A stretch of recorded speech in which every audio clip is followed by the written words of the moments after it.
Family, peace, peace. We are now live. We are now live. Thank you for waiting. Y'all know the deal already when Brother Rich get live. Maybe 5, maybe 10, but I'm never too late. So thank you for waiting, being patient. I'm back with the brother Dr. B Sirius. The brother made his debut about a month and a half ago, and we had some classic shows. So I definitely look forward to this show. I mean, the brother, he has made a heavy impact on people globally. The brother is amazing at what he does. Shout out to everybody in the chat room. War Moon, I see you, my brother. Everybody else, I see you. Shout out to everybody in the chat room. We're going to get to a few commercials, and then we're going to be right back. All right, family? Make sure you hit the like button, get comfortable. It's going to be a real fun show tonight. We'll be right back after a few commercials, family. Hey there! Had a bad dream? I have dreams too. Some parts are scary and some parts are fun. Always remind yourself, it's only a dream and everything will be okay. I had a dream about being in a forest too. Check it out, my pet Petey was with me.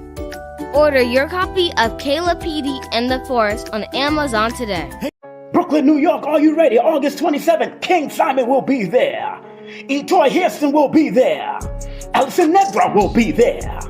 Lloyd Strayhorn will be there with special guests. Sister Cafunia Ife will be there. All happening at Nicholas Brooklyn Mini Workshop. Text now, call now to be there.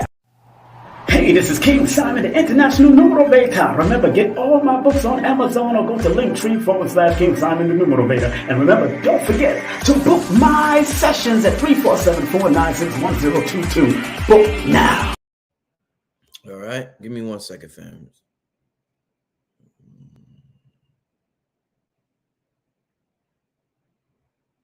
Okay, all right, family, what's going on with y'all? All right, y'all see the title tonight. We going the quantum field Nagas. That's a hell of a title there, because we heard of field niggas before with the slave movies and everything in that whole era. But what's up with the quantum field Nagas? Now, this is the field we need to be in. Dr. B, what I love about this topic, and you can hear me, right, my brother? Yes, I can. Can you hear me? Yes, sir.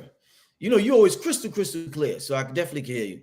What I love about this topic and my research, and what I love about presenting this to the family, is that in this realm that we exist in, we think we're so limited with our decision making, with our thoughts, with our imagination, with everything we got going on. But if we become them quantum field niggas, shit really gets interesting. It gets fun. Everything changes. Unlimited potential. I mean, anything you could imagine and dream of. And I think the quantum field is something our people, this concept, this wording is something we should all get more familiar with to understand exactly what it is. Dr. B, I've heard Dr. Joe Dispenza to start out with say, we have the habit of creating matter from matter. What that means is if something's going on with me right now, Dr. B, I'm going to think about my surroundings and I'm going to create based on my surroundings and my environment. Now, when you create from spirit to matter or light to matter, you see your surroundings. And you know what, Dr. B? You don't give a flying fuck because you're going to think what you're going to think regardless. You're going to imagine what you're going to imagine regardless. Your ass could be locked up. You don't care. You still going to be thinking about manifesting millions of dollars because you're not creating matter for matter. You're creating life for matter. So with that being said, and what Dr. Joe Dispenza said, let's talk about this quantum field and why we need to tap more into it. Dr. B, started with talk. How important is this for us to use in our everyday vocabulary and our everyday thought process, this quantum field, Dr. B? First of all, I'm honored to be here once again and honored to be sir. with you and your amazing audience. This is an amazing time. Yes, sir. This space that we're in is a gap between worlds. We're living in a gap. And the gap or the space is the final frontier. That is, you have over there, and you have over here, and then you have right here in the present. You have the past, you have the future, and right now is the gap. It's the space in between things. This gap that we're in right now is one where we can create everything out of anything. There's never been a space or a time like right now. Never. It's never existed before. History technically doesn't repeat itself. It's people's minds that repeat themselves. When we realize that the present moment is a space between things, we get into a place which is not affected by what had happened, what could happen, what they said, what they did. You're in a place where you're creating and allowing your best self to shine or to glow or to emit. Quantum physics is a very interesting field. And many years ago, when I was introduced to the concepts, it just would blow my mind. And I thought I had it figured out. And then you find out you can't totally figure it out. You see, because to figure something out is to use math, the math that we know, right? Numbers, and get things to add up and be basically predictable. The quantum world is unpredictable. So I'm going to take my time with this because it's such a vast subject and there's so many differing ideas about it. I attempt to take the easy route, to attempt to break it down in terms that everybody can grasp, because it's very important right now for us to grasp this, because most of the things that are happening in the outside world around us is attempting, right, to get you to not grasp this. Because if you grasp this, you become free. This is liberation, this space, this gap. Liberation. Yes, sir. Yes, sir. So we have the physical world. And, Newtonian, that's Newton, Newton sitting under a tree, and all of a sudden an apple falls on his head, and, he discovers, quote unquote, gravity. That's real funny. You know what I'm saying? This cat is eating the apple. And I guess there was nothing before the apple hit him in his head. This show you the ego of some of these situations. The story that's just like a farce. An apple hits him in his head. He realizes the apple came down and hit him in his head. Boom! He's got books, he's got theories, he's got theorems. And so now, since he's discovered gravity, I guess before him there was no gravity. So people were like floating around, we had tethers, maybe. You'd leave home and just float out into the world, and you needed a rope to find your way back home. I mean, the concept is pretty deep, that he alone is considered one of the founders of science. Everything is based on his findings from an apple hitting him in his head. So the Newtonian science says that things happen in a mechanical way. Things happen, our bodies, the planet, everything can be based on mechanics. It's mechanical. It's hard, it can be touched. That's the Newtonian science. The thing about the old physics is everything is predictable. So, you want to fly an airplane. So they build all these, instruments in the airplane so it can predict its angle. You see, it can predict its altitude. It knows where it is and where you're going. We have an automobile, and we choose to go from here to there, and we create a predictable model. We even use like some of these maps and, you know, GPSs to get us there. We a lot of times today, folks can't even find their way. If they don't have one of these devices, just some of this artificial intelligence to guide their way, they have no guidance. They can't even activate the magnetite in their head, which is a metal that helps you with your direction. So we have been trained in a system that's based on needing assistance. You become handicapped. They tell you what it is and what it's not, and how to think and how not to think, why it should be this way, because it's based on physical things, what you can see, what you can touch, and even science. The old science says in order for something to be scientifically proven, it has to happen exactly the same way 3 times. Now it's science. The scientists have said, you know, and we get into that because in school, you know, it's all about the math and, you know, you getting a good grade and memory. And, you know, you got to get that gold star and you got to compete with your others, with people around you, with your peers. You can't really come together because when you all come together, there's an unseen energy that connects between all the people. There's an unseen energy in the gap that you can't touch, this space. Because in this world, the physical world, inside of it, down in it, when you get down to the smallest particles, what you call the subatomic particles, all the rules change. Are those the Plancks? Are those the Plancks or? Yes, Planck. Well, Planck is the guy one of the guys who, you know, kind of put together his theory on it. In fact, this kind of stuff kind of blew Einstein's mind. Because Einstein was basing everything on, you know, the physical world. And when he started tapping into this, he was like, oh, what the heck is happening here? Because in the subatomic world, the rules are totally different. Up is not down. Down is not up. You have something called particles in the physical world. Particles are things you can touch. Everything is made, like a piece of wood is made up of all kinds of different particles. Right? Question is what's holding the particles together? Okay, you got a granite. You got a piece of rock, granite. Like, you know, Stone Mountain's made out of granite. What's holding it together? The only thing that could be holding it together is that it's alive.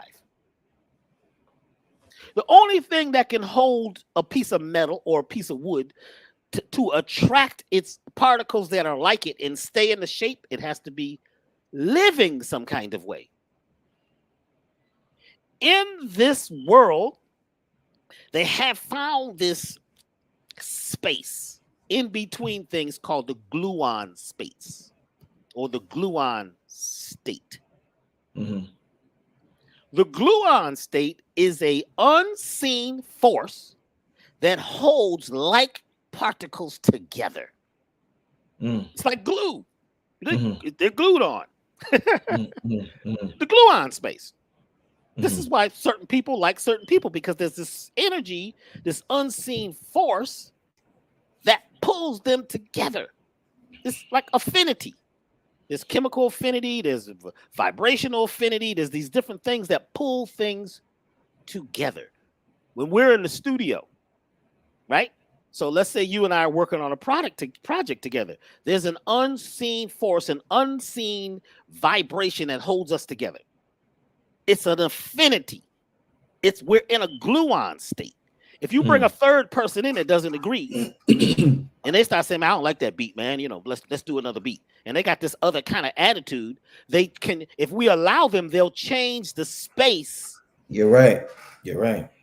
If we allow them to, they will change the space. So this is why we closed the door. And this is why whenever a record company gave me a budget, I would leave and not tell them where I'm at. I'd go make a record somewhere where there's no one. You're not going to find me because I am going to need to tap totally into the quantum field to create something that has never been created before. So in the physical world, in the world of Newton, it's about particles, things you can touch. Around the time of Einstein, towards, you know, his last years, they started realizing there's something going on here. Something's happening which they began to call spooky action at a distance. Now, this one, man, about 1989, this was the one that blew me away.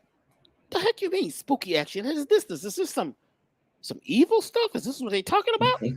What is spooky action at a distance? Well, have you ever noticed that you start thinking about a person and they call? Mm-hmm. Or all of a sudden they email you or they pop up on the internet.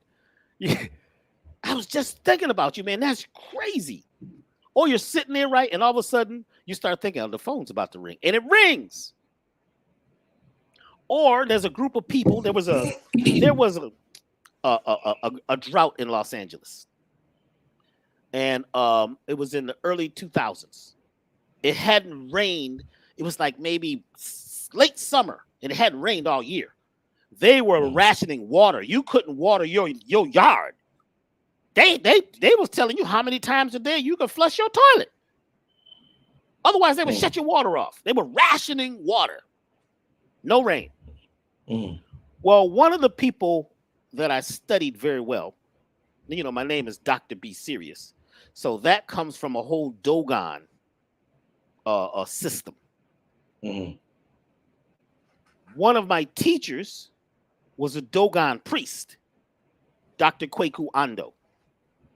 He basically is the one that gave me, because before I was just Dr. B, he gave me the Dr. B series. He said, because your energy is being traveled, it's traveling on waves from Sirius. That's how you got the name. Okay. Yes. And he said, I can tell you that you'll know for sure when you look at the star, when you find it, and if it begins to blink, it knows you're there. Ooh. If it begins to blink red, white, and blue, that's your star. So I'm out there in the stars looking. I'm saying, first I got to find it. And I figured out how to find it. You know, you find Orion's belt, the 3 stars together. And it's always pointing, you know, in the fall or the spring to Sirius. And Sirius is basically our mother star. It's our spiritual, you know, center for this particular realm. Now, it's not the total spiritual center, but just locally, that's like our spiritual sun.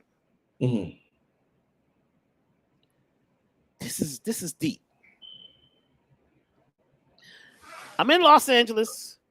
My partner and I decide we need to get out because we're always in the lab. We're always creating things, you know. We're always, you know, we got clients, you know, all over the world coming to us. We used to do lectures and classes and everything, do levitations in the back, you know, in the garden. Folks would come. It was really deep, this place, Elevation, which was on Pico Boulevard in Los Angeles for many years. So we decided to go out. We need to get out. I said, well, you know, one of my favorite artists, the master drummer, the best drummer on the planet is coming to town. He's a Dogon master. His name is Dudu Ndaye Rose. He's an older man. He's in his 80s, right? He, when he was on the planet, was the master of drumming. You could tell when he played that he was not coming from here. He was not from here. Because, you know, you get into the Dogon story, they start talking about how we, you know, a lot of us came from Sirius or Potolo, which was the planet that went around one of the Siriuses. That's a whole other subject. We'll get into that at another time. So Dudu Ndaye Rose comes, and Dudu Ndaye Rose is so great. If you look him up, Dudu is D-O-U. Dudu Ndaye Rose, master drummer. He was the greatest composer of music on the planet. And he only used drums. And he could play drums in these, what they call multi-polyrhythms in such a way that it would change energy. It would change the state. So he comes and he's got women on the stage. Now, this is really deep because Dudu Ndaye Rose was the person that said that women could play drums, because before, women could not play drums. It was illegal in many cultures for women to touch the drum. That was a male instrument. Dudu Ndaye Rose changed that. He says women can play, and in fact, women can do things that we cannot do. So he was about changing the state, changing the vibration of things by bringing the feminine essence into drumming. That changed a lot. So he would play, and if you find him online, he's sometimes with hundreds and hundreds of drummers, hundreds of them who have never played together. Some of them they never even met. He's conducting them playing drums. He's never met them. He doesn't tell them what to play. He projects for them what to play. And they're all playing in perfect timing, these rhythms that you have never heard before. And it's changing the actual state. And it's crazy to watch this. And so, we go to see him at UCLA, and we're sitting there, and he gets on the stage, and, he's got an interpreter. And basically he says, it has not rained in Los Angeles in a very long time. You are in a state of emergency. So the first thing we will do tonight is make it rain. Now, we're at UCLA, so you got a lot of professors there. People are starting to look. There's, the guy's going to make it rain. Yes, oh, yeah, he's going to make it rain. Oh, sure. I'm quite sure. Yeah, he's going to. We got to see this. Yeah. Then he starts playing. And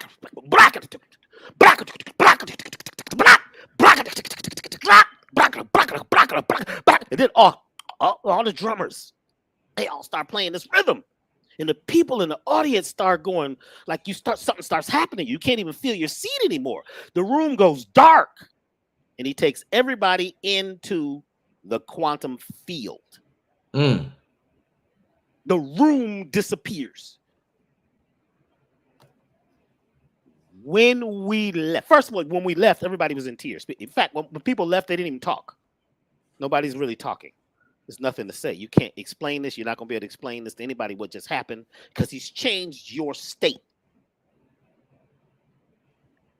When we go outside, it is pouring rain.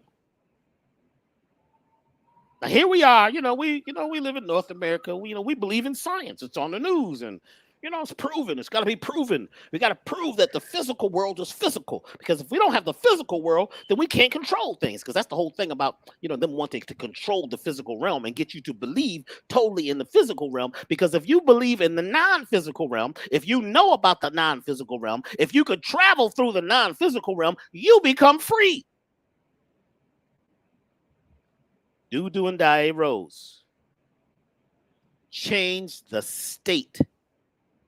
He took our thoughts and our energy, collected it all together, and turned thought and energy into physical particles of water and made it rain. What's happening is the unseen world, the subatomic particles, the smallest things that make up the atoms, are waves. They're not physical. The rules are different there. It's the place that supports this place. This unseen space, this gap, is the final frontier. And to go there, you go where no man has gone before. It's a mission. It's an enterprise that is based on you being in such a place in your present mind where you drop out of physicality. Because what's holding your body together is these little particles created from waves called the gluon state. So when you wake up in the morning, you're not even you. First 11 seconds, you have no idea who you are. You're just looking around. You don't know if you're a pencil, a pen, or a tire on a car, or a squirrel, or the collard green leaf. You really don't know. Right. But what happens is as you wake up from the dream time, when you've been traveling on waves through the galaxy, the magnetosphere, through the omnisphere, through the multiverses, which is all energy, which is why you could travel, and astral travel to these other places, because you're not going with your body. Your body's too heavy. It's too strong. It's too hard. It's all particles. It can't go there. It can only go in certain places in this space, in this physical Newtonian world. But when you are dream timing, you're traveling in this space. And it's the final frontier because the only limitation it has is your thoughts. Mm. When, oh, I'm sorry. Go ahead. No, go ahead. No, I didn't want to interrupt you, but I don't know. It's so many places I could go with this. So let me ask you this, Dr. B. Just, I like using personal examples because we can learn easily from them because everybody is so relatable. So, all right. Everything exists as waves, they say, until we observe it and we turn waves into particle. So there's so many, everybody has gone through this where, say, I lose my phone. I got my phone right here, right? I got my phone. I misplaced my phone, Dr. B. I got to start my show. I can't find my damn phone. I done looked everywhere in this room for my phone. I looked throughout my house. I come back in this room and my phone is dead. I'm like, I just motherfucking looked there. My phone was not there. I just looked there. Everybody has this happen to them where I just looked there. It wasn't there. Is it because we overlooked it? Or is it because it wasn't there, but because we're turning waves into a particle, we want it to be somewhere that we just manifest. We manifested there, but it really wasn't there. Because we think we bugging out. We like, it wasn't just there. I just checked it. It wasn't just there. Did we overlook it? Or it's just that we wanted to manifest so bad that we turned the waves that was on top of that table and the particles and the phone just appeared out of the thin blue air.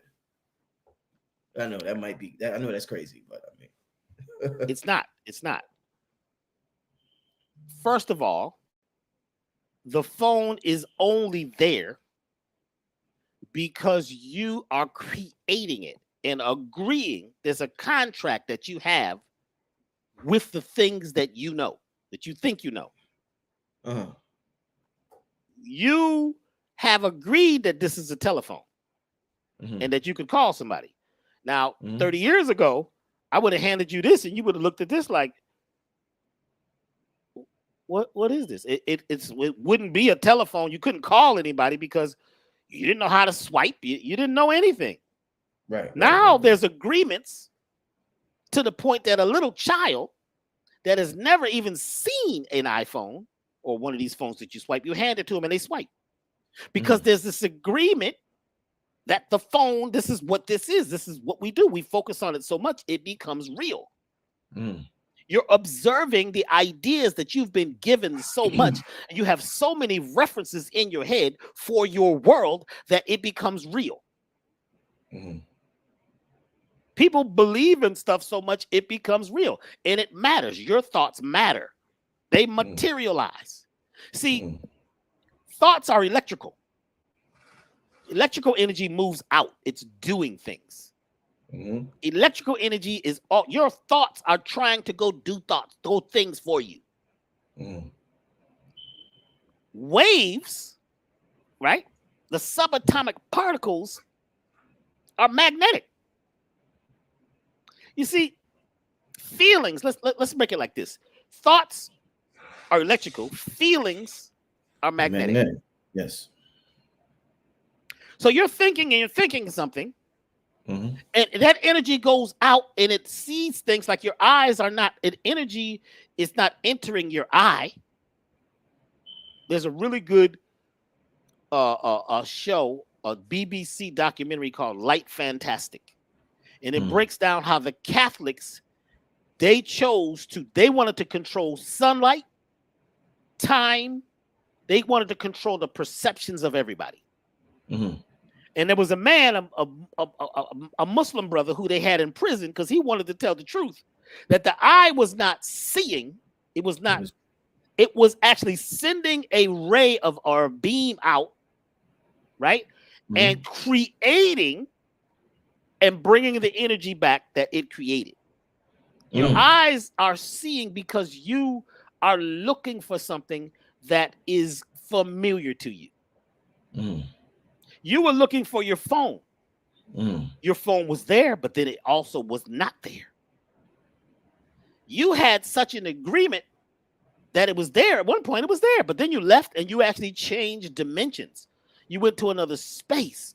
Your mind was somewhere else. So when you came back, You didn't see it because your eye stopped projecting the energy into your head because you were busy Okay. doing something else. There's been times when you looked at for something. I looked for my keys one day all day. And guess where they were? They were in, I had a hat that I would always wear. Everywhere I went, I used to wear this hat. They were in the hat. They've been in the hat all day. I picked the hat up, shook the hat, looked up. I'm going crazy. That's what I'm saying. Yeah. But my mind, right, is full of so much stuff because I'm thinking all day. I'm being electrical, sending energy out, looking for things, doing work. I'm very intelligent, so I'm always collecting more information. I haven't even used all information I have yet. It's a big issue we have, that I could not see what was right in front of me. So a person that lives in the past is a time traveler. People, well, is time travel possible? Well, people are doing it all day. I mean, commercials and everything are using the time travel concept. You're always living. How do you live in the past anyway? That's not even technically possible, but you have such a magnetic grip on the feelings of the past. They've magnetized you, and you're passe, you're passive. You see, and if it was a disagreeable past, it becomes like a repeating rhythm. It becomes hypnotic rhythm. You're caught up in that past, and that becomes real, and that becomes your path. Your path creates the pathology. The pathology is the thing that you have focused on so much that it becomes real because that's the path you walk. So when you get cancer, it's a lot of times it's a pathology because you have believed in it so much. Man, do you know what the cancer gene is called? One of the first cancer genes they found. You ready for this? I'm ready. The lynch gene. Lynch, wow. They said black people had it. Check it out. Serious? Yeah. Mr. Lynch, whoever he was, I don't know if it was Willie. Sound like Willie's cousin. He finds this woman is working for him. She's always sad. She's always depressed. He meets her family and everything, and the whole family's depressed. They're always sad. The whole family gets sick. And he's trying to figure out why the whole family gets sick. So he does this whole scientific project. And he gets to the point where he theorizes they're all sick because they're making themselves sick. And he goes and quote unquote, at a time when they didn't even have gene technology down, right? They just got the gene thing really happening in like 1987 when supernova 1987 appeared in the sky or was seen. That's a whole different subject too. Supernova 1987. Hey, the green light that illuminated the green laser so that they could read the DNA. That's 1987. You got to put me on to that when you can. I don't know nothing about that. We will hit that back in a minute. Okay. This cat back in the day, this is like, I think it's, don't go quote me, but I think it's the late 1800s, early 1900s. Just Mr. Lynch, Dr. Lynch, he's got a degree, he's a professor, so he professes to have knowledge. That's what a professor is, one who professes. He creates a prophecy. And he says that black people, when they're super depressed and sad and upset and angry and enraged constantly, create a gene that he now calls the lynch gene. They have ideas, which are waves of energy, right? Waves of energy that after a certain amount of time, the waves collapse together based on your observation of how sad, depressed, angry, mad, how much misfortune you have. They collapse together and create a gene. It's called the lynch gene. Y'all look it up. What? Well, guess what? The lynch gene is what's hanging us. It's what's got us hung up. We're being lynched because we believe this stuff runs in the family. We're not looking at the states of consciousness of the family and how the family has all this emotion caught up as a family because, families have emotional groups. That's what families basically are, emotional groups. That's my emotional tribe. We have the same emotions. I can crack a joke and they know the joke, because we've all agreed. I can say something and, get a certain attitude or get upset. And everybody knows I'm upset because I'm in the family. We're all familiar. We all have familiar emotions and activities and ways and habits. And we're all caught up in the same hypnotic wave, which are, this is the way we live. This is our family. This is how we do it. That energy collapses and becomes a real material thing based on your habit of observing and focusing on whatever it is. If your memories are good and you go to the past and keep snatching them up, and you can bring good memories into this moment, you're going to have an amazing day. But the mind has been programmed through terror because we live in a terroristic, terrorized world. We live on terra firma. Terra means of the earth. Wow. If you live there and you stay there, the waves of energy, the thoughts, the electrical thoughts about your world, they collapse together they take these subatomic particles and create material. So a tumor is when you have a thought. Check this out, bro. You got a thought. And your thought, if it's disagreeable every day, how bad it is. You're watching the news, it's bad. The news is a nuisance, it's bad. It's hanging you. It's a nuisance. It's bad out there. Something's going to catch you. Something's going to get you. Somebody's doing this. How many people in your neighborhood tonight were what? Accosted. Once you stay in that space, in that place of how bad it is, right? You begin to create a world based on that idea, that ideal.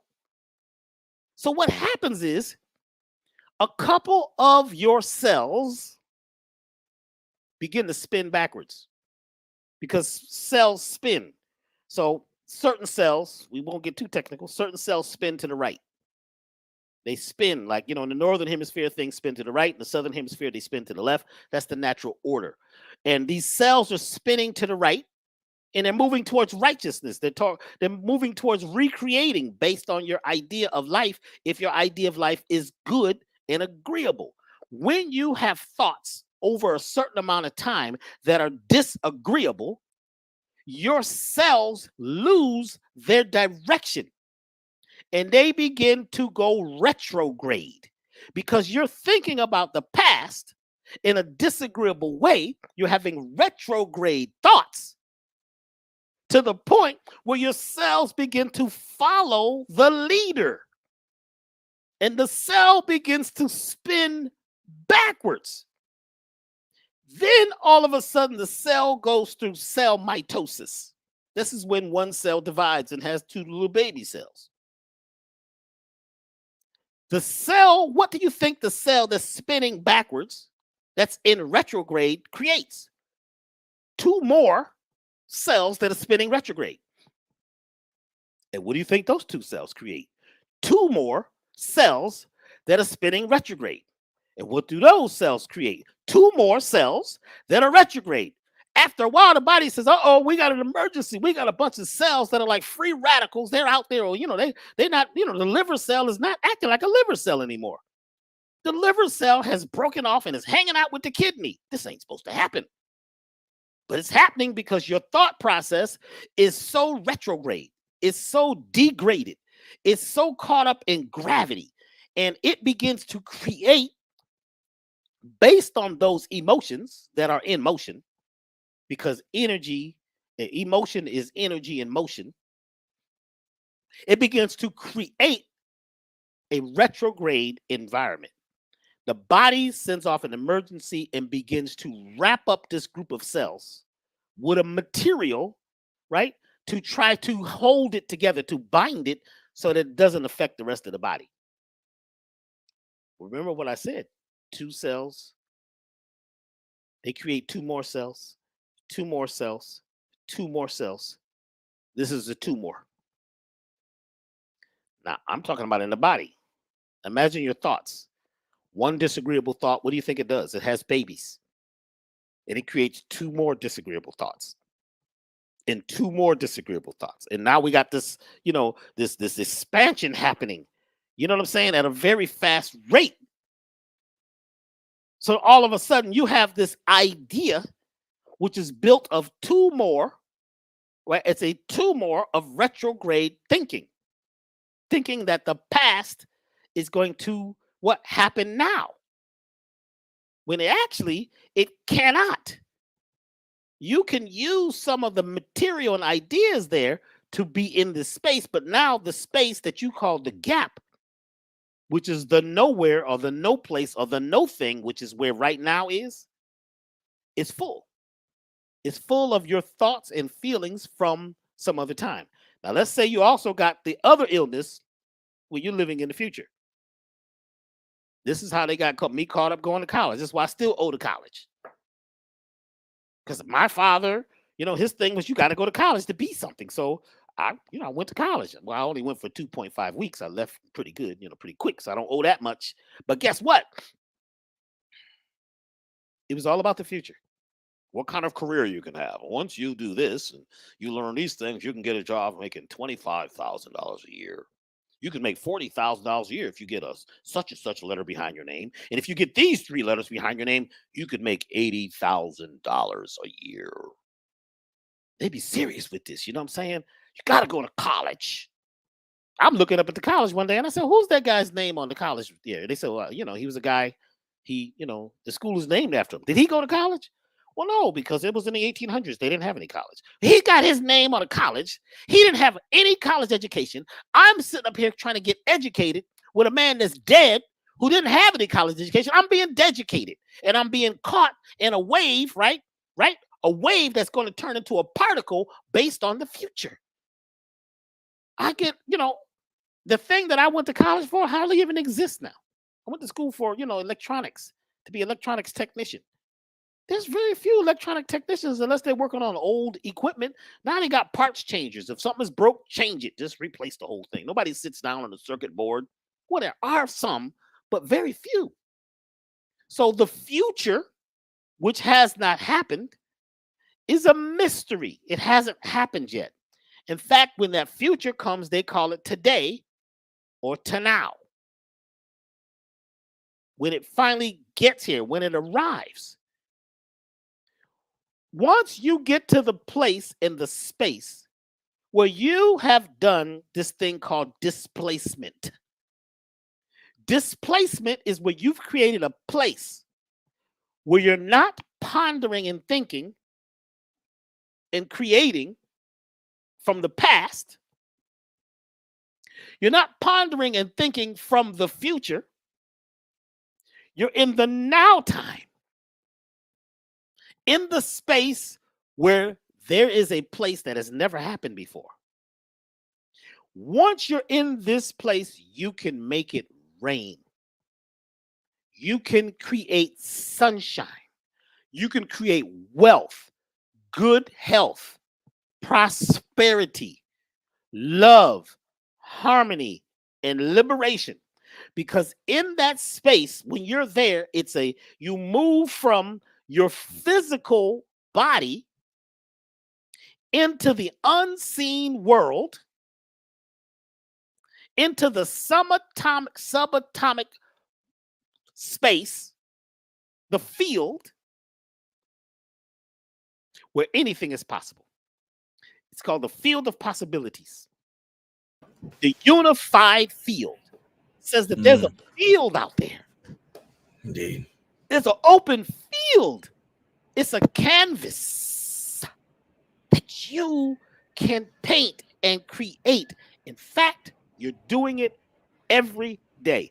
See, people don't necessarily, a lot of folks may not necessarily understand the unified field or the field theory or the quantum realm. We use it. You use it every day. You see what I'm saying? You're using it based on your thought because your thought is going out. It's leaving you, traveling. They say thought travels at 770 billion miles per second. I don't know how they measured that, but they got, it sounds good. Anyway, it's traveling and it's going to find things of its kind. Your thought is going to go find more of its kind, and they're going to hang out. They call gangs. Unified gang theory. That's a new one. I just created that. Right there. Hey, that's a nice one. Yeah, that's unified gang theory. You're sad, so you go out. It's happy hour. You sad. You've been at the job all day, so you go down to happy hour. It's 1 hour of happiness. This is deep. You get down there. The same folks are always there, and they basically are kind of in a space, and they need to drink, and take in some spirits. And get full so they can speak consciously and openly. I hate my boss. He makes me sick. He's a dry ass, such and such a lot. Yeah, yours too. I hate that. And what about that? And I couldn't even get any money for Christmas. Last year they gave us a certificate for Christmas. I couldn't even get a turkey this year. And everybody in happy hour, they're only happy because there's an hour of a happening where they feel or create happiness. They all agree. If they all agree that this happening is happening for an hour, and that's really deep that it's an hour. 60 minutes?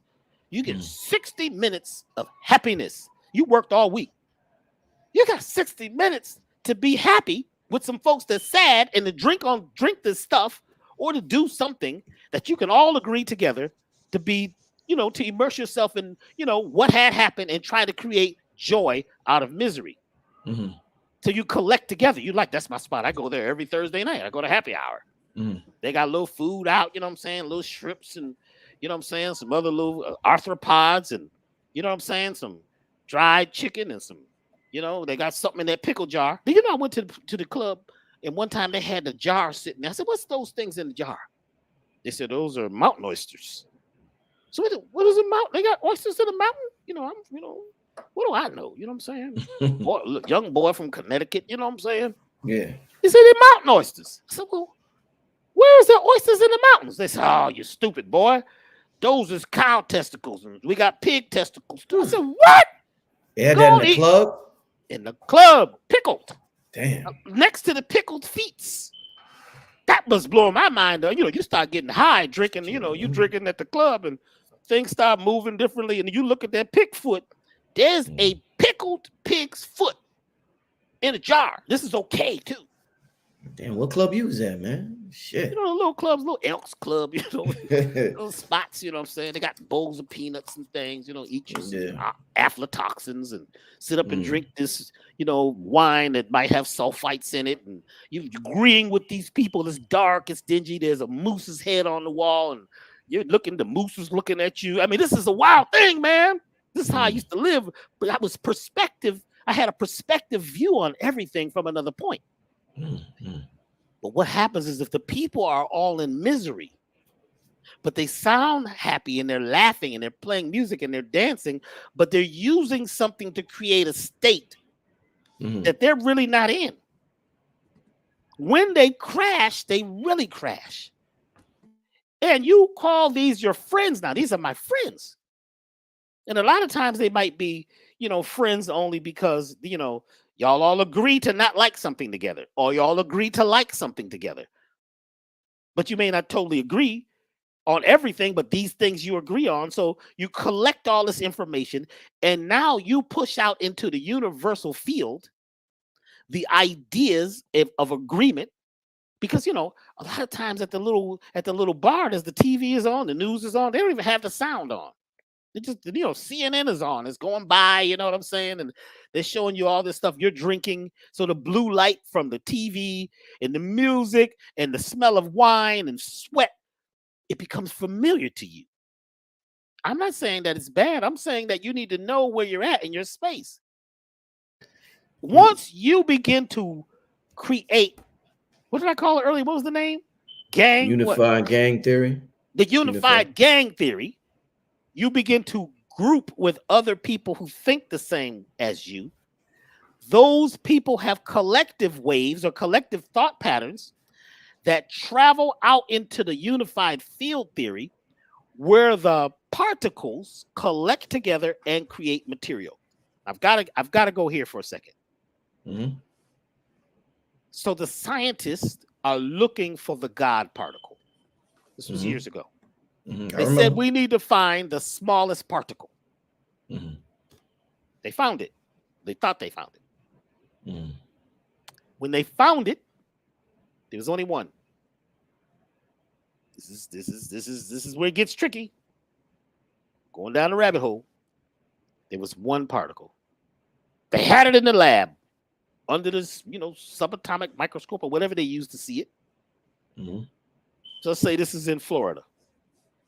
The people in Japan is looking for the same thing. The people in Africa, the people in all over the world, they're all looking for the same thing. Mm-hmm. When it appeared in one laboratory, my brother, the same particle appeared in all the laboratories of everybody that was looking for it. They all found it at the same time. Simultaneously. This is that spooky action at a distance. Yeah. Wait a minute now. Yeah. What are you talking about? They called Japan. Did you guys see it? No, we see it right now. It's not the particle is here. Call Africa. We see the particle. The particle is here. This is right. This is in our lab. They call rest of the particle is here. It is here. Every people they go to, the particle is here. The particle is everywhere. How could one particle be everywhere at one time? How is that possible?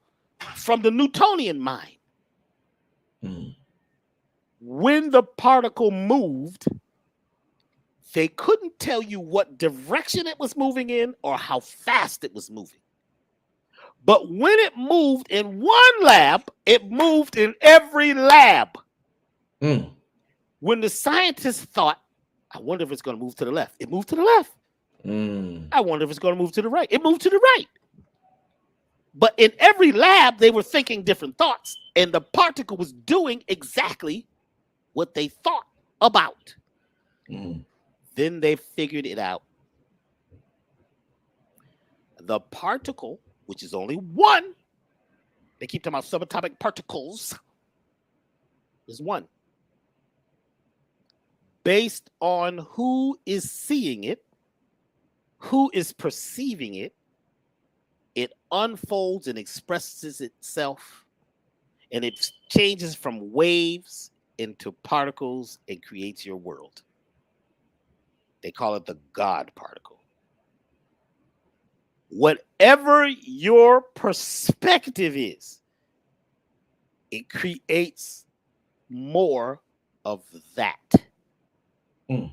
The whole world is created because there is a grand agreement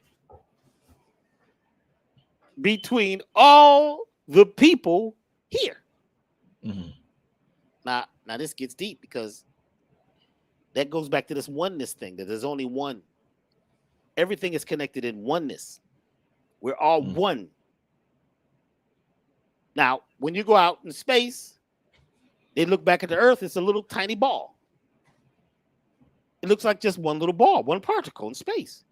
Mm-hmm. But as you come closer and closer, it begins to change. Now you can see the continents, you can see the clouds, you can see the oceans. And you keep going, you keep coming down and down. Now you see the cities, you see the people. What? It's all got to do with perspective. But really, it's a tiny little ball. And we think the Earth is big. The Earth is very tiny, very tiny. Mm-hmm. What is big and what's small is based on your perspective. You see? Mm-hmm. It's what you're seeing. They found out how scientists have, almost every scientist has discovered what they looked for. Because you're researching. What does research mean? You search and you search and you research until you find what you're looking for. Mm-hmm. Now, interesting thing. When I used to hang out with the scientists up at UCLA, because they thought I was a doctor. They thought I was a PhD. They didn't know it was Doctah. But I was teaching a course there. So, you know, I'm saying that you're on the campus, you got the badge, you know, you must be deep. They just forgot to put the PhD behind your name. You know what I'm saying? It was a misprint. So they, you know, they was like, oh my God, this dude is deep. This is back in the, you know, late 90s. And I asked an interesting question. They were testing samples of different things in the laboratory. And the guy would pull out a pendulum. Mm-hmm. And he would put it over the petri dish and make it swing, and let it swing. I was like, what is that? I know this from the crystal world, the natural world, What is this? He said, well, I'm testing the energy of this thing. He says, if it swings to the right, that means that it's got proteins that have an L in front of them. And the proteins with an L in front of them are non-toxic to us. Mm. They have a right swing. When you put a laser light through these proteins, the light bends and spins to the right. It's interesting. Wow. L-lysine, L-phenylalanine. I mean, it's a whole lot of these proteins that all have an L. The proteins that don't have a right spin are destructive to us. They're poison. The right spin said that it's agreeable for the way we live, the way we think, and the way our bodies process.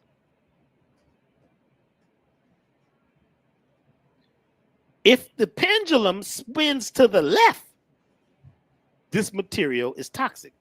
So he took ammonia and he put ammonia in the petri dish and he holds the pendulum over it and it spins to the left. Mm. Then he put some beet juice, because I was drinking beet juice way back then, right? Mm. He put beet juice. Give me some of that beet juice. Let's put it in the beaker. He holds the pendulum and it spins to the right. He said, that's how we test a lot of things in the lab. This energy, there's energy all around us. We're made of these energies, these subatomic particles. And based on the way we have conditioned ourselves to think, there's an outcome that's based on how energy moves around us. We're all part of the quantum universe, the quantum field. We're creating ourselves based on thought. If your thought is an agreeable thought, it spins to the right. If your thought is a disagreeable thought, it goes against life, it spins to the left. Even check this out. Now, I'm not a meteorologist, but my sister was dating one once. And it was really interesting because my sister's dating the meteorologist. And, her and my cousin come back from the date. And she says, I can't go on a date with this guy anymore. I said, why not? Because, he's a meteorologist. He's got a little toupee on, a little afro piece up here. So I said, well, what's wrong with the guy? She says he couldn't stop being a meteorologist. I said, what do you mean? The guy says, they would start doing his voice. And they say, whoa, Tammy, would you like to get the steak funicelli? Also, the shrimp here are amazing. Did you hear what's happening with the weather outside? And I said, what do you mean? He talked like that all the time. She says, yes. I couldn't take it because he was a meteorologist to the point where even when he came home, he was a meteorologist. I said, so what? What kind of questions did he ask? Well, you and I might be able to get together later on have a little intercourse. Back to you, Tam. You know what I'm saying? Back to you, Jim. He was caught up in the thought process in the wave where he had become a meteorologist, even in the date. He was like Trevor from Fresh Prince. Remember Trevor? Yes, that's he what was I'm like saying. Trevor. Yeah. He couldn't stop because you get caught up. Your wave becomes like a vortex, and that vortex becomes your life because you're caught up in that being and that idea of who you think you are, and who you think you are is who you're creating in the moment. Because each moment you're recreating each moment by what? Thinking about the last moment and the next moment and how I'm going to be in these moments that are not here now. So now you've recreated yourself. Mm-hmm. The meteorologist says one thing that's mind-blowing. The storms in the northern hemisphere spin to the left. Mm.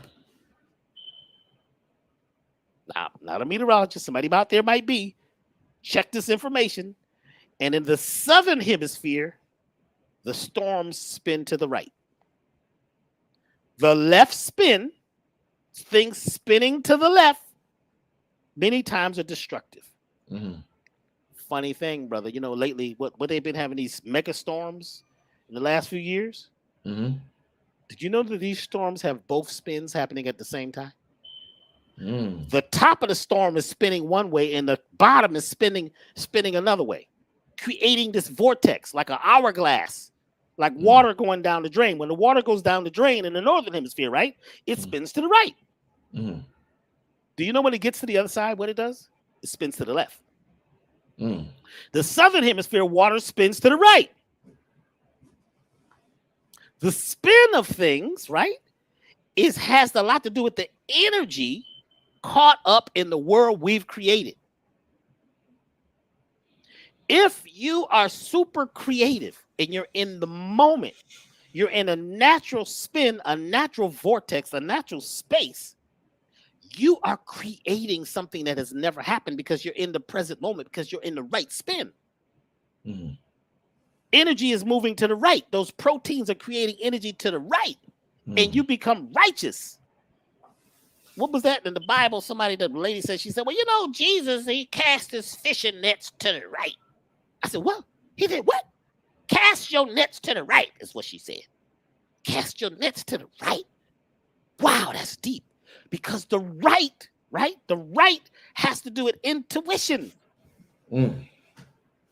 It has to do with being totally creative in this moment. And being intuitive is when you're capturing what's happening right now from the void, the space, the gap that's here now. When you already have ideas in your head, like when a lot of times when people are speaking, they're already, a lot of times somebody's talking, you ain't even really listening to them deeply. You're already formulating how you're going to come back because you need to win.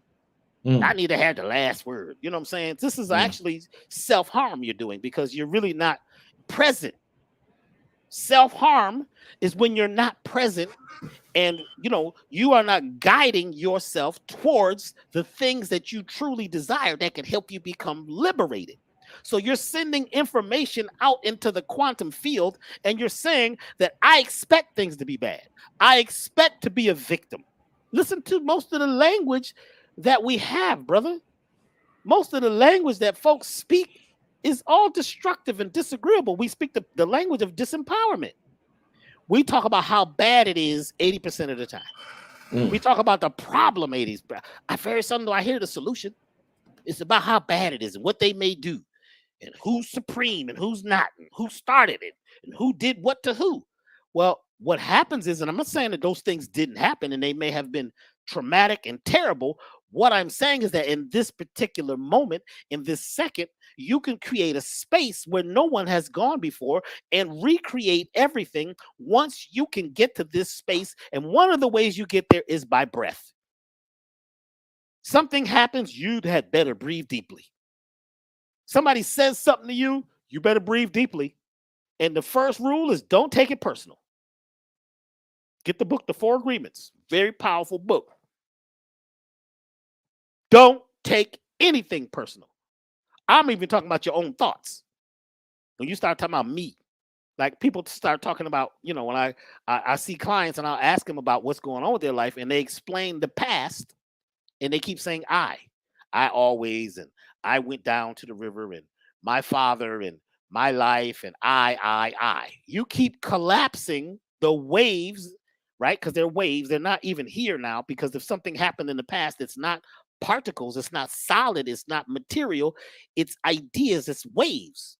You're taking those waves of energy and bringing them into the present moment.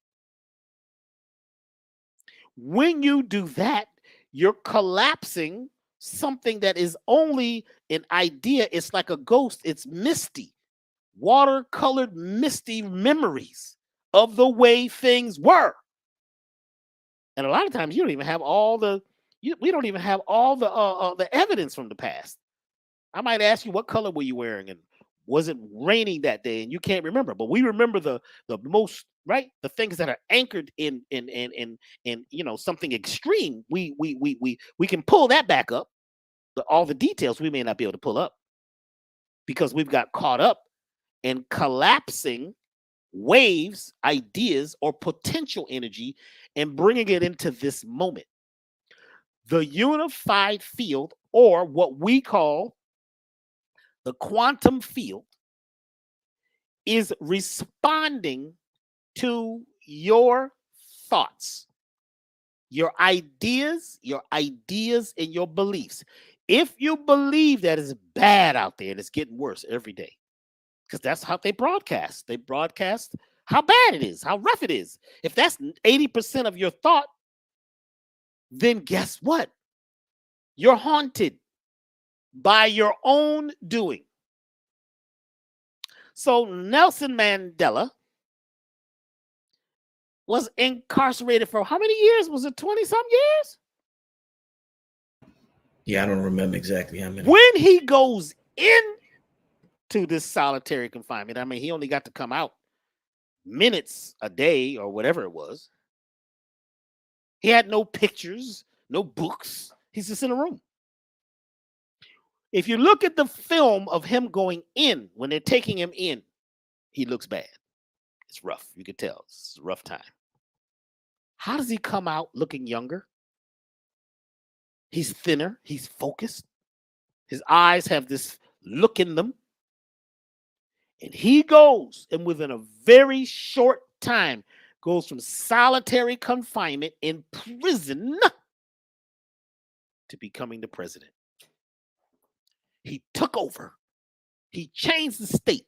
He motivated the people in such a way where the people got caught up in his waves, his ways. His waves are his ways. And he had been in such a deep state of meditation, creating miracle mind thoughts, that he created quantum gangs. It took over. I hear you, brother. I hear you, boy. I like that. I like that. You feel it, right? Yes, sir.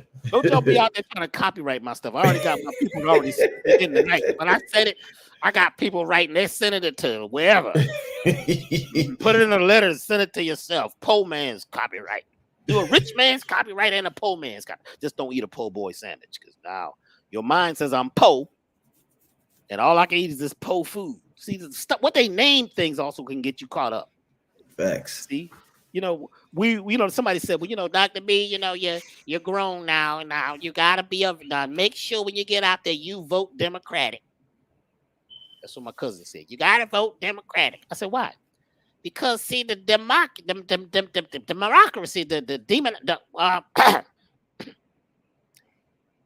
that party is the party of the poor. I said, whoa. It's a party of the poor?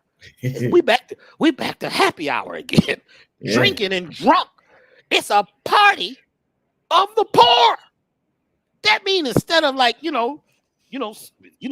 exclusive snacks, we got those Twix. You know what I'm saying? What's that stuff? We used to take checks and cereal and all this stuff and popcorn and throw it in a big thing and mix it up. Call it a party mix. Yeah. I was at this party one time in the music business. We had this record out, and the guy said he wanted to give us a party. So we get to the party, and something happened, and I guess they couldn't get the liquor. So he took 7-Up and cheap wine from this company, Reingarten or somebody, and mix it together. And he gets up and he says, we just want to recognize the music hit makers here for blah, blah, blah, because we had just got a Grammy nomination.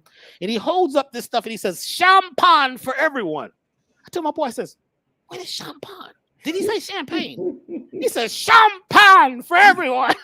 I went and looked at it, I smelled it, it didn't look right. The foam was funny because, champagne, the bubbles is moving from the bottom to the top.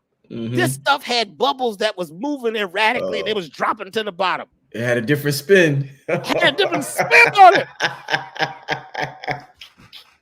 I tasted this stuff. I can spit it out. What is this? And the dude said, oh, man, well, the guy with the champagne, we sent homie to get the champagne. The homie, he took the champagne and sold it because, he was on some drugs, So he got caught up, So what we had to do was we had to create in the moment. So we created champagne. That's different than champagne. Think about how many times your mindset, when your mindset is of, right, you're full of dopamine, you're doped up, you're sad, you're depressed. So you create something out of that sadness and depression that actually works against you. But you could do the same thing and cause it to use something to help you. If you realize that dis-ease is a teacher. People who have been through trauma, they've been through hell. My aunt told me I was going to hell. I said, well, auntie, I'm sorry. I've been there 3-4 times. That's why I'm back. What you mean you've been there? You ain't been to hell. How you going to tell me where I've been? You ain't even been with me every day. I ain't seen you in 25 years. Go tell me I ain't been to hell. I've been to hell. So I'm not afraid of hell. People that been to hell in high water, isn't that the old saying? Hell, and you've been through hell in high water. People who have been traumatized have an opportunity to take that trauma, the ideas of it, the waves of it, bring them into the present moment and convert them through alchemy into something great. What do you think diamonds are made of? These are plants that have died and become humus or soil, like soil, and they become this dark viscous material, and that humus becomes oil at a certain point, petrochemical oil. This is plants. After millions of years and lots of pressure, that oil becomes coal. After more pressure and more millions of years, the coal becomes diamonds. You see, it takes pressure to become a diamond, to become great. When you keep reaching back and talking about how bad it is 80% of the time, you don't become a diamond. You just become sand. It's a lot of that. You see, you can't come together and pull the particles together to create greatness unless you've been through a lot and you realize that those things that you've been through are temporary.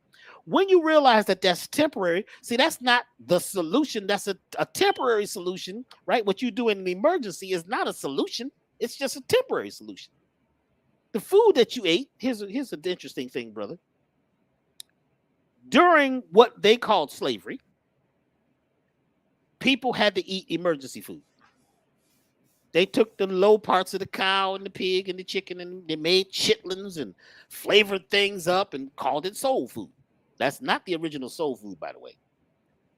They ate based on emergency.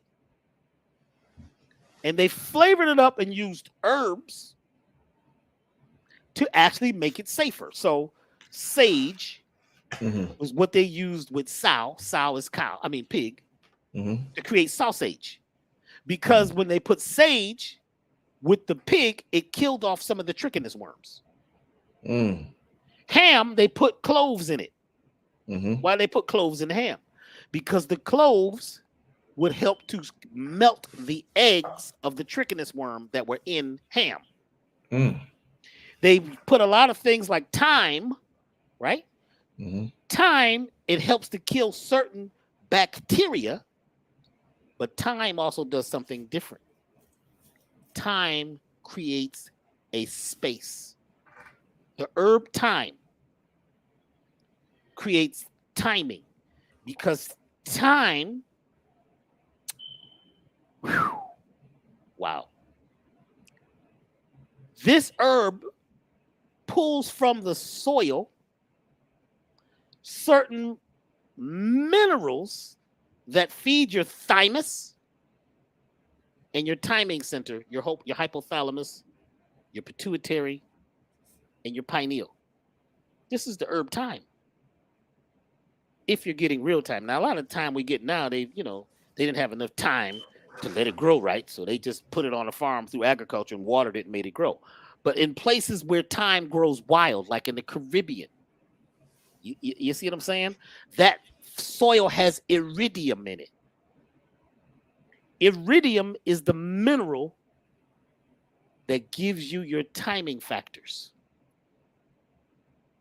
The rare earth mineral called iridium takes you out of your past and out of the present and will help create a space in this moment. Iridium. So this is one of the reasons I created that product, Platinum Life Elixir, because it has a lot of iridium in it. And brother, guess where the biggest iridium mines on the planet are? Where? Haiti.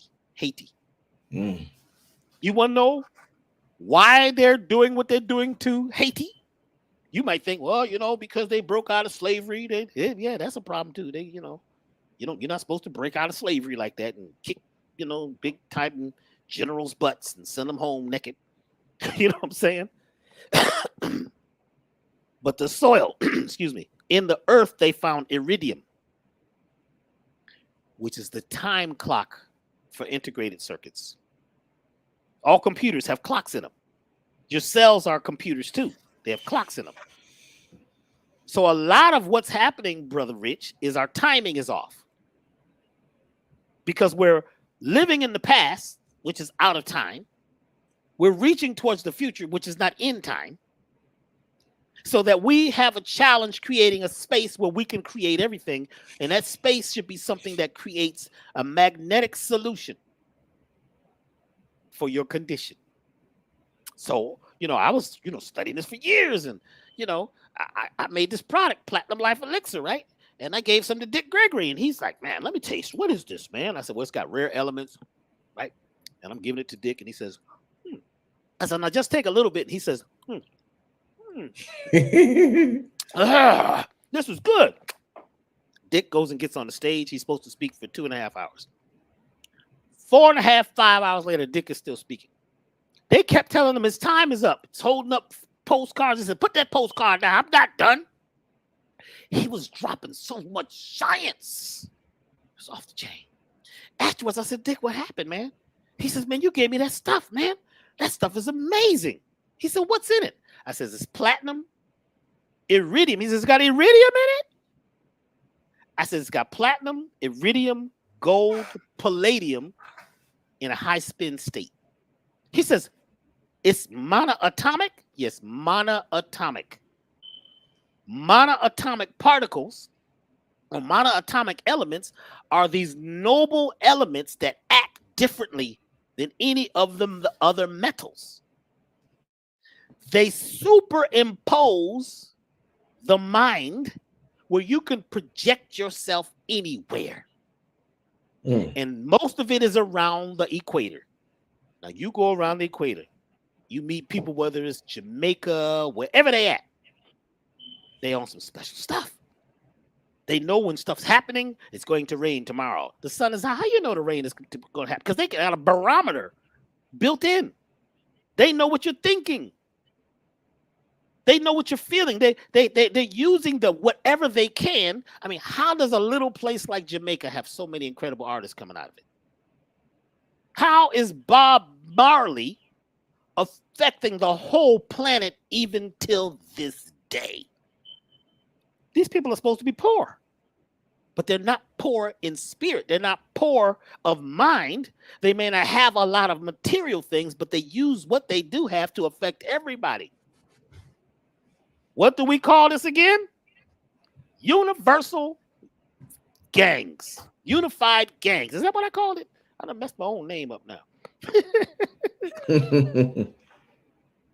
Because what you do is when you get in this space in between worlds, you are nobody.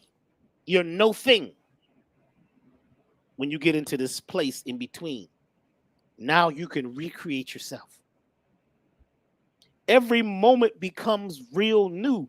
All possibilities exist in this present moment. In that present moment, when you are totally aware of the no thing, you no longer have the dis-ease you had. Brother Rich, something really interesting.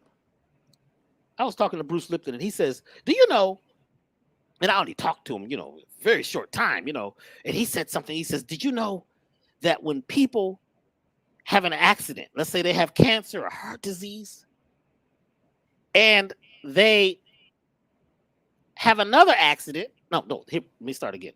They have cancer, heart disease, or some incurable disease, and they have an accident and they bump their head. They have amnesia. After 6 months, if the person still has amnesia, the cancer disappears. Ooh. Heart disease disappears. Why? He says, because they can't remember it. Oh, shit. They might still, like, certain foods. They still know when to go to the bathroom. They still desire intimacy and love and sex. They don't know you, though. And they don't know the old them. I mean, when people have what they call Alzheimer's, however you say it. It's spelled funny. You got to watch this English. I watched my grandmother. She didn't know anybody. My grandmother had 20-something children. Her and my grandfather. I don't even know how they did it because some of the folks are the same age. I don't even know how they did this in a little small 2-bedroom house. This is some alchemy.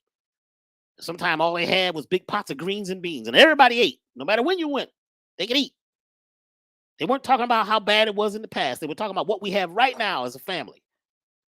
My grandmother gets to this point where she doesn't know anybody.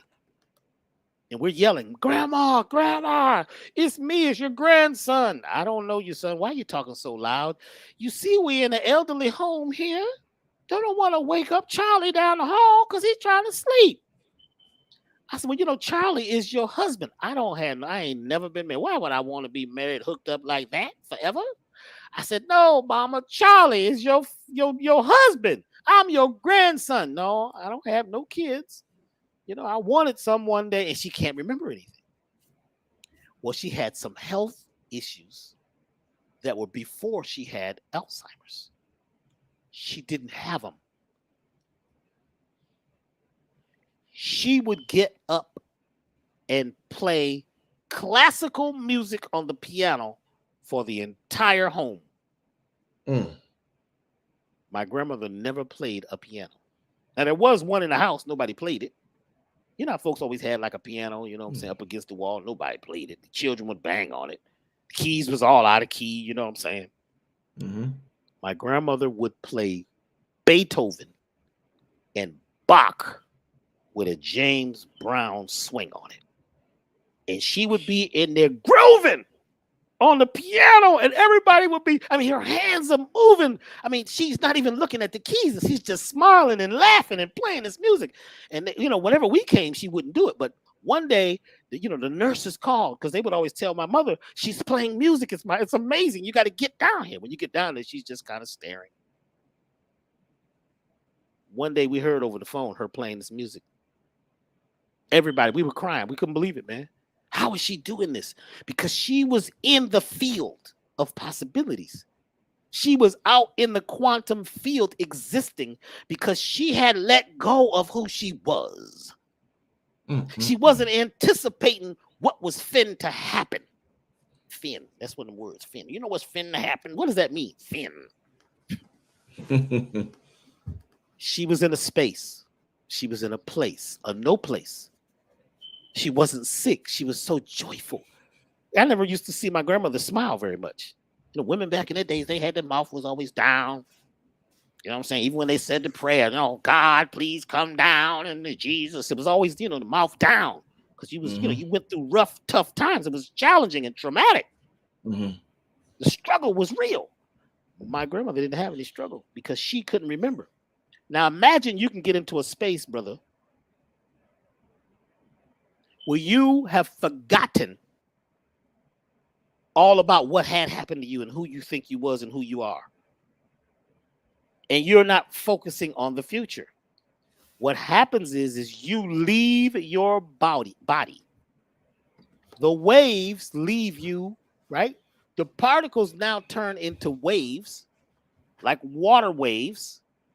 It's like dropping a pebble into a lake, and the waves of energy go out and touch the shore, and they return as multiple waves, and they keep going back, and you have these, compound waves. Mm-hmm. You're waving. The universal field, the unified field, the quantum field is waving to you every day. Mm. Imagine this. This is amazing. I get so excited because this is great. I mean, this is why I'm here. That was an amazing story, man. That was an amazing story. She, the quantum field, is feminine. Mm. Like how you said that. She, because it's magnetic, you say. It's magnetic. Yeah. She's waving to you every day. How you doing, son? How's it going, little girl, daughter, Big sister, mama? How y'all doing? And guess what? She's waving to you. If you don't have a space and a place to recognize her, why should she keep waving? You know you don't have neighbors that don't wave. Them people moved in, they ain't never waved. So you stop waving to them. Because they ain't waving back, so you stop waving. The universe, she, the quantum field, the dark matter, the akasha, the everything, the how to know when and when to know how, the no thing, that's everything, waves to you until you stop waving back. Which means you didn't get it. So you can't celebrate what you got. Because you don't think you have nothing. Because you think you black. Or you Hispanic. Or I'm a Chinese. Or I'm Japanese. Or I'm this. And I'm with this family. And we the Jenkins. You know how we do with the Jenkins. You know how we eat. Then you get to doing these holidays on this rhythm that has nothing to do with you. You get to celebrating some stuff that has to do with your demise. You begin to eat food, right? That is part of your family way of your tradition, right? Which is causing self-harm because a lot of this food, your ancestors ate it because they had to. They had to spice that food up. It was emergency food. And here you are in a place, right? In 222, whatever this year is, 222. I don't know what year it really is because they be lying about that. This is a funny calendar too. I don't know what time it is. It's the time I say it is. Here you are in the now time, eating the food that your ancestors were forced to eat. And then you're going to do an ancestral prayer. We'd like to call on the ancestors right now. Wait a minute, what y'all eating? Do you think your ancestors is happy because you have choice now to eat all kinds of good food and you're eating the food of that your ancestors were forced to eat and you're using it now, calling it a tradition? This is how we do it. This is not how we do it. This is how we kill ourselves and eat ourselves to death. So this is why we're involved in nutritional suicide. And we create a gang out of it. We all eat this. That's how we do it. Because you're caught up in a habit. You're caught up in a rhythm that's not yours. That's not your place to dance from. You got to learn how to dance your way out of your constrictions. You got to learn how to dance your way out of your constrictions. You see? You got to become the atomic dog. What are you talking about, the atomic dog? Oh, man, my friend George Clinton's on some stuff. He's talking about never mind the atom. What is controlling the dog? Why does the dog act like that? Why does the dog chase the cat? Because of the gluon theory. Because there are things in nature, right, that move together, and there's things in nature that move away from each other. Things that spin to the right move together. Righteous ideas, love creates a vortex of energy, and true love vibrating at the frequency of 500, one person vibrating at the frequency of 500 goes out and touches the waves. It touches the unified field. It touches the quantum rim. It touches the bowl, the orchestra, the music. And guess what? When you vibrate at real love, it touches at least 750,000 people. I remember one you person. mentioned that last time. Yeah. So the quantum field is inside you and all around you. Once you realize it and you can get into these spaces for, say, let's say 17 seconds a day. And just be in this place of nothingness. Maybe put your naked feet on the ground and create a vortex, but you've got to ground yourself, which we talked about in another one of our talks. Yeah. Without grounding, you can't get there. Without detoxification, you can't get there. Because you're full of toxicity from the past and the ideas of the future that create a toxic poison that's like glue, and it keeps you stuck in this other realm. Quick question, Doc, because we got about 15 more minutes. You say the rules in the quantum realm is different from the rules in this realm, in the 3D realm. So I'm trying to figure out, what does the quantum realm respond to more? And I'm gonna use an example. I like to use examples. So you have an individual who wants to be honest about the present circumstance that he's in. He's not doing very well in life. He's he's poor. He's not able to attract women or whatever things that men want to attract. He's not able to do any of that. And he's honest about that in life. And he lets people know that, yo, I don't got this. I don't got that. I don't got this. Then you got another brother who's in the same condition, and he decides that he's going to fake it till he makes it. So he lies to everybody. He tells everybody, hey, man, I got the baddest whatever girl in the world. Man, he got a fake Rolex. He's like, yeah, this is my Rolex right here. I spent $30,000 on it. Next thing you know, the brother that was faking it till he make it, wasn't keeping it real, starts manifesting this stuff. So we start to observe it, and we're like, how does this dude the only reason why I seen a documentary on Cash Money, the record label, and they were saying when they made Bling Bling, most of them had on fake watches. They had on these cheap ass watches in the video, and they was like bling bling every time they come around your city, bling bling. But a little bit after that, niggas millionaires. So it seems as though the quantum field responds to the present, even if you're lying to yourself. So talk to me about that example. What do you think is right and wrong, if there's a right and wrong in that example? Out in the field, there is no right and wrong.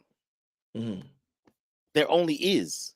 Mm-hmm. Right and wrong is a perspective that we have as people, that we were taught. There is no right or wrong. There only is. So when I moved to Los Angeles, I was a percussionist, and nobody cared about hiring percussionists in Los Angeles at this time. On the East Coast, I could work all day, but I'm on the West Coast now. They don't care. So I couldn't get a gig. And I said, well, who's making the real money? They said, the people that make records. Well, like who? They said, well, the producers make a lot of money, and they run things. I said, oh, wow, I think I want to be a producer. They said, well, you can't be a producer because you got to go to school. You got to learn how to read music. At that time, you had to be a real artist and a real composer or whatever, like George Duke or, Quincy Jones. They were the producers. You didn't just get a beat and a loop and put it together and rap over it and say, you're a producer. Not in those days. I went and got some cards printed up. Brother B, record producer. All I had was a big phone number and Brother B. That's what he used to call me, Brother B. And I handed out 1,000 of them in Los Angeles. Everywhere I went, how you doing, Brother B, record producer, Brother B, record producer. I didn't know how to produce no record. I had been in the studio. I was a studio musician. I understood how everything worked, but I wasn't a producer. Do you know, after I gave that last card, about a week later, my brother and I are we're eating saltines and crackers. That's what we used to eat. Saltines and sardines and saltines. We could afford them. Yeah. We're through. We're about to be thrown out. The refrigerator, I poked a hole in it trying to clean the freezer once. So all the Freon came out. We got ice buckets. I mean, it's rough. Yeah. And I get a phone call. Hello, may I speak to Dr. B, record producer? I said, this is B. Well, listen, I want you to come. How much is it to make a record? I said, well, I'm not sure. Well, I've got $5,000 and some kids out in the garage that want to make a record. Do you think you can take them to the studio? $5,000? Let me tell you, I went over there. I went and got my hair done up, put on my fake Monet gold that had tarnished. I had to scrub it with an SOS pad. You know what I'm saying? I went over there, put on my shoes, put some tape on my shoe to keep the bottom from flapping open. I went over there. How you doing? I'm Brother B, the record producer. Yeah, well, here's $5,000 of church money. You know what I'm saying? Donations for the kids to make a record. I took them in the studio. Come to find out, Right? I'm asking questions because I don't really know how to do it. I'm talking to the engineer. I'm reading books. I'm watching VHS tapes, trying to figure out how to produce a record. While we're in the studio, their friends come and they got $5,000. Then somebody else who knows about that has $5,000. Now I made $15,000 in 1 month, and I made these people sound good. All of a sudden, one of the records I did within that same year became the #1, or was the first gold. One of the first. It was 2. One of the first gold certified records, hip hop records in Southern California. Ladies and gentlemen, the dream team is in the house. It was us. I was producer of the Dream Team and Egyptian Lover. These records exploded. I was huge. Now, all of a sudden, the fake gold became real. The shoe flapping became Italian leather. The old beat up Volkswagen with one tire that was always low. All of a sudden, I'm driving fresh cars because I became the thing. You become what you focus on the most. If you focus on misery and sadness, you become it.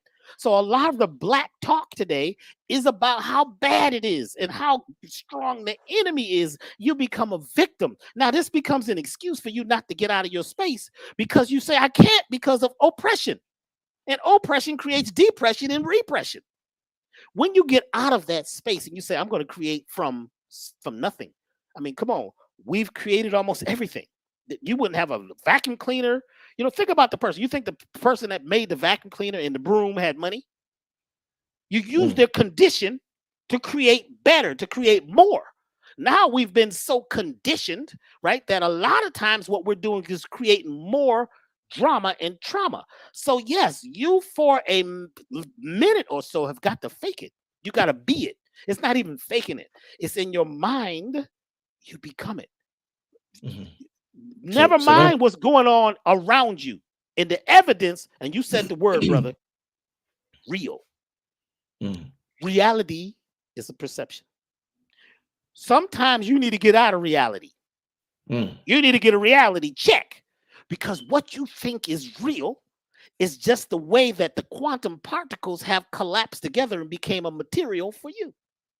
One person lives in the ghetto and is having the best time of their life with little beans and rice. Somebody else living in that same tenement housing is having the worst time of their life. It's terrible. The drugs, the this, the that, that's all they see. Grandma, she didn't have no locks on her door. None. Next door, I'm in my friend's house in the Bronx. He had so many locks on his door. And what's that brace y'all have up in New York that goes up against the door? So even if they bust the door down, it won't fall. So I'm looking at it's some New York stuff. All around the door, it's all cracked. I said, what happened, man? I get robbed, man, every 6 months, man. I don't even keep nothing here no more. The lady next door don't have no lock. What she has is a mindset of love and harmony. How is that possible? Because it's how you create out of your wave state. Now, one of the things that you're going to need to do is learn how to relax to get in this state.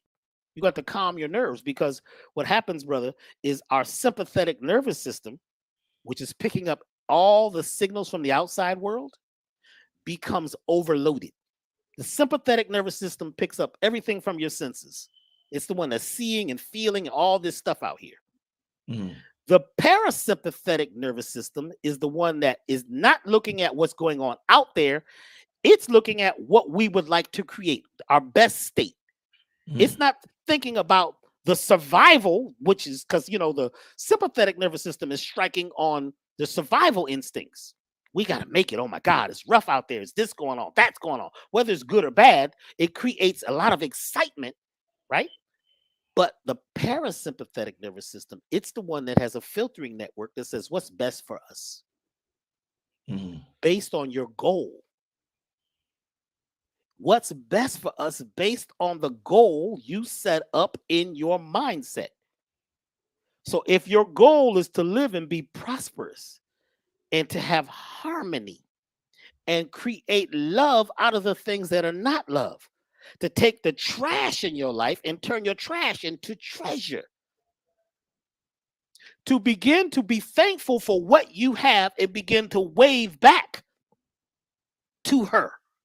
The quantum universe, the quantum field, what connects to the Kundalini energy, which is also called the Nagas, which is the Kundalini energy flowing up and down your spine, which makes like a serpent, a cobra. That's your spine, the 33 vertebrae. The cerebral spinal fluid begins to pump from your brain down to the bottom of your spine, where it hits the cross, where it dies on the cross and goes back up 33 vertebrae and puts pressure on your pineal, and your pineal sends a light wave of celebration back to the omniverse, to the universe, to the universal field. You are creating in every moment based on what you're bathing your mindset in. If you're bathing it in lack, limitation, not enoughness, what they're doing, who's chasing us, you're in fight or flight. And your parasympathetic nervous system after a while shuts down. It says, you know, you're not about thriving.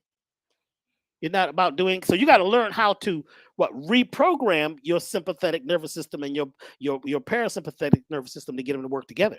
So that's what we made this heaven on earth. Heaven on earth calms you down. It says, let me get focused.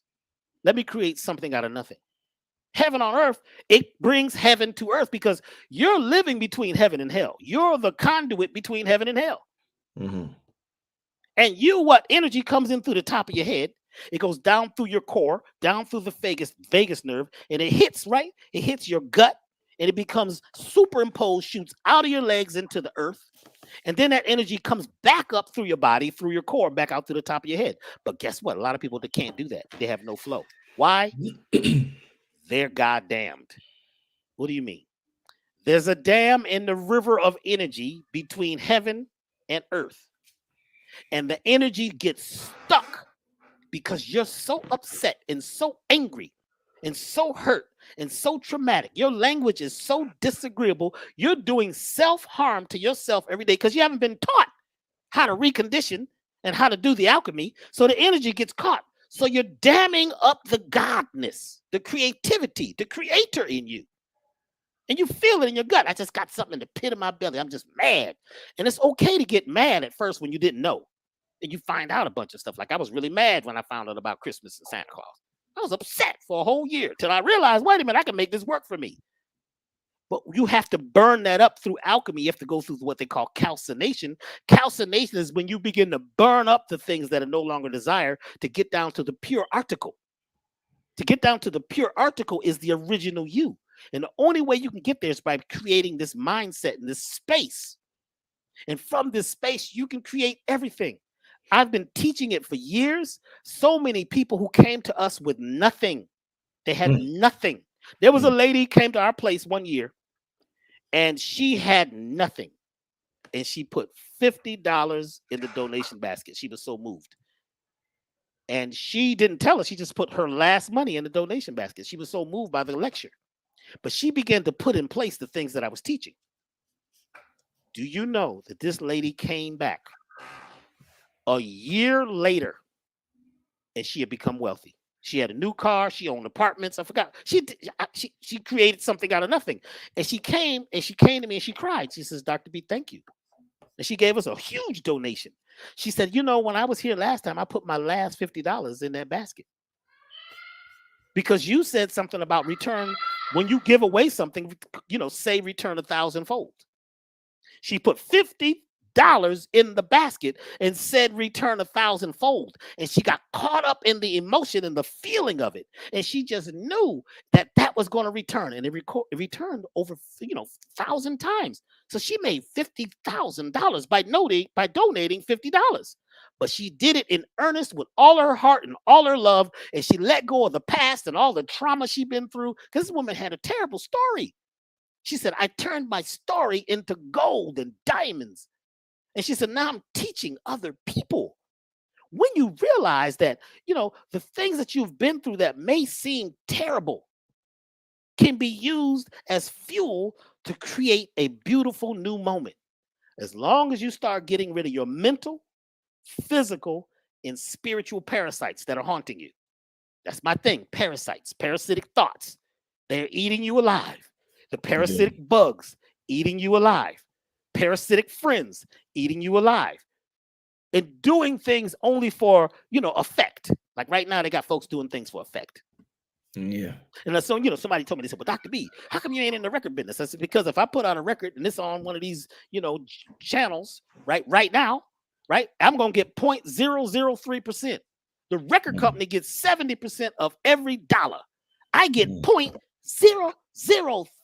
I don't even know how to add that up. I can't do that kind of math. That's that algebra where you got, the unknown number, So what I'm saying is now, if you start releasing music on your own platform, you start doing things on your own way by creating a new space.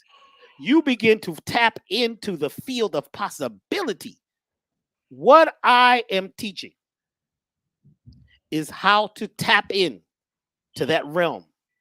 And I was very shocked that you called me today and mentioned that you wanted to talk about the quantum realm. I'm like, brother, and I had just been thinking about you, man. And you just told me, every time it just pops up. The quantum realm, almost everything. If you could watch any of the videos, any of the classes that I've ever done, I am talking about the quantum field without mentioning it, because once you get into quantum physics, most folks, if they study Planck and all those people who did the work, I mean, this is some heady stuff. And at the end of the book, they always tell you, you read a book this thick, right? At the end of the book, they said, but we're not sure. This is just a concept. It's a theory. But what we're doing is teaching people to take the theories, right, and turn them into love, turn them into activity.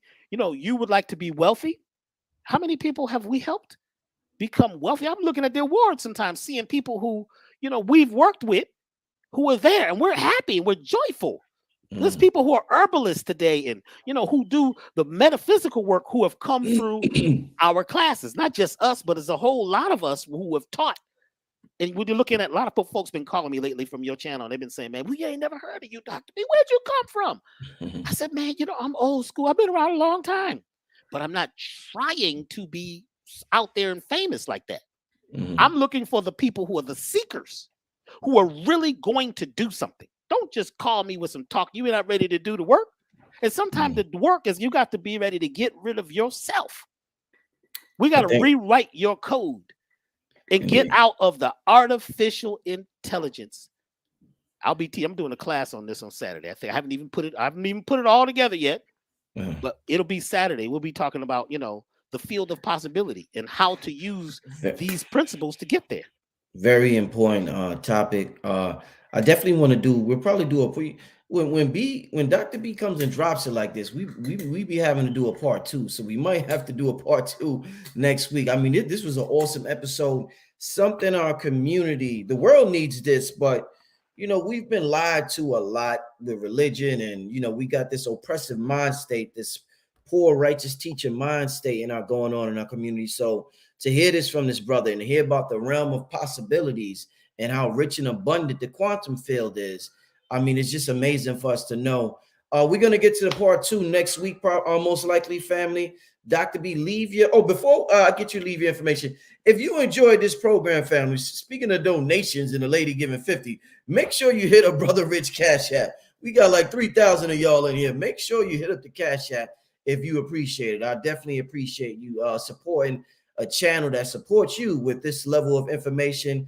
With that being said, Dr. B, man, let the people know how they could get in contact with you and your products. I took your platinum elixir earlier. I take it every day. I told you about the platinum elixir. That's my joint right there. And you're supposed to send me the what was it called? There's a platinum elixir infused. The infused one, right? Which has CBD in it, but not the commercial CBD, the whole plant. The real leaves, the flowers, the roots, and some of the dirt that was around it stuck to the roots. That's a whole nother level. Tell the people how they can contact you. You can find me or find us at elevationtime.com. That's elevationtime.com.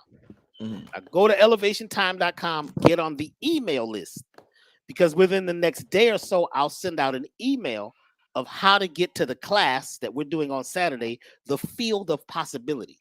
You're going to receive some things that are very essential at this time going into fall and autumn. Next time we come on, we got to talk about fall and autumn and why it's called autumn and why it's got to do with gold is really deep because we have this gold in us, this thing that is waiting to be turned on. So we're going to begin on Saturday by, giving up the secret knowledge of peering into the world of possibility. And I guarantee you, if you use these principles, you're going to see a huge shift in your life. So that's happening on Saturday. So elevationtime.com is the website. Get on the email list. And for those of you who are interested in a lot of the products, they're on the website, and there's a lot of information out there. The beautiful thing is that we have this place. Look what we have. Look what we have, this brother right here. And brothers and sisters everywhere who are popping up, even some of the very young ones, because some of the young children are coming with the super knowledge already in them. This is the time of the crystal children. I know your brother said, you said you had a 4-year-old back there running around, right? And I said, brother, I know you. 3-year-old. I know you, man. 3. The children now have no age. They're not born as children. They're born as the elders. They already have it. They know how to use it. You're right. They know how to use the quantum field. And let me tell you something. If they want something, if they desire something, you're going to get it for them. You're going to get it. Because they will put out a sound and a shriek and fall out. I remember, the children would act like they was choking to death. They look over to see if you moving, you know what I'm saying? If you coming towards them, you ain't coming. They about to die. You about to call the ambulance. Once you said no, we're not going with that, because they know how to create a wave and vibrate the web, right? So that they can get what they desire. When you learn how to vibrate the universal web, known as the quantum field, known as the universal field, known as the Akasha, the dark matter, the feminine essence, Big Mama, when you know how to wave back to her with love, right? Pure love, what we call the love supreme, everything changes. So I'd like to thank you and congratulate you once again, and all of your audience. Much they love say your site. I think they don't crash your site again, man. No, come on, man. This is the 4th time, man. We went and got we had to get a whole new underpinnings. The technicians called. They said, we don't know what's going on. They said, Mr. B, you're going to have to buy a server. I said, what is a server? A server costs a lot of money. I said, well, how much? They said, that ain't no money. I said, we get the server. We need a server. And now guess what? When we get a server, you'll be able to have your show and anything we would like to do. If we're building a server in an institute right now. We got folks donating. And thank you for those who've gone to Elevation Time and put, there's a donation button there. You just thank you. We're building a server, and a server is like a cloud. And guess who sets the rules to the cloud? You're going to let me create my own server and have my own information enclosed? We can have secret meetings that they can't tap into. Because I got these technicians that's like, they're from overseas. They speak funny languages, and they create, these Faraday cages. You know what a Faraday cage is? Yeah. A Faraday cage is a device that shields everything from outside information. There is a way. This is one of the things that Platinum Life does for you. Platinum Life Elixir. It creates a Faraday cage, and you become a living crystal. Now you're not exposed and naked to the world. Now you can create a space where you're calm. You got rid of your parasites, right? You got rid of your toxoplasma. You create this beautiful space, this Faraday cage where no outside interference comes in. Now your cell phone don't work in a Faraday cage, but you don't need it to, because it's on all the time, even when it's off. Even when the battery is out, that thing is on. You see? So we're creating these places right now, in these spaces, and it's a beautiful time. So each of you, let's focus on the possibility. What do you desire? Find what you really would be joyful doing, even if it wasn't about money. And you'll begin to tap in. And we'll show you how to create a place and a space where you can touch the World Wide Web. The original World Wide Web is the unified field, the quantum field out there where you are all that matters and all that materials. Much love to you, brother. Y'all travel light. You don't need all that luggage. And I'll see you again soon. This Saturday at 11 a.m. Eastern Standard Time. Get the class, the field of possibility. Get on the email list. And I think the class may be up now as an event on elevationtime.com. Until then, y'all travel light. Love yourself as much as I love you. Be loving, be loved, and be powerful. And don't forget, a love supreme. I hear the child. I hear the child. Hey, family, I want to thank you for being joining us, staying with us for this 2 hours. It's been absolutely amazing. Dr. B, you did an absolutely amazing job tonight. The brother will be back for part 2 next week. I seen some of your questions in the super chat. I took note of it. Family, we'll see you next week for another powerful show. Until then, peace, family.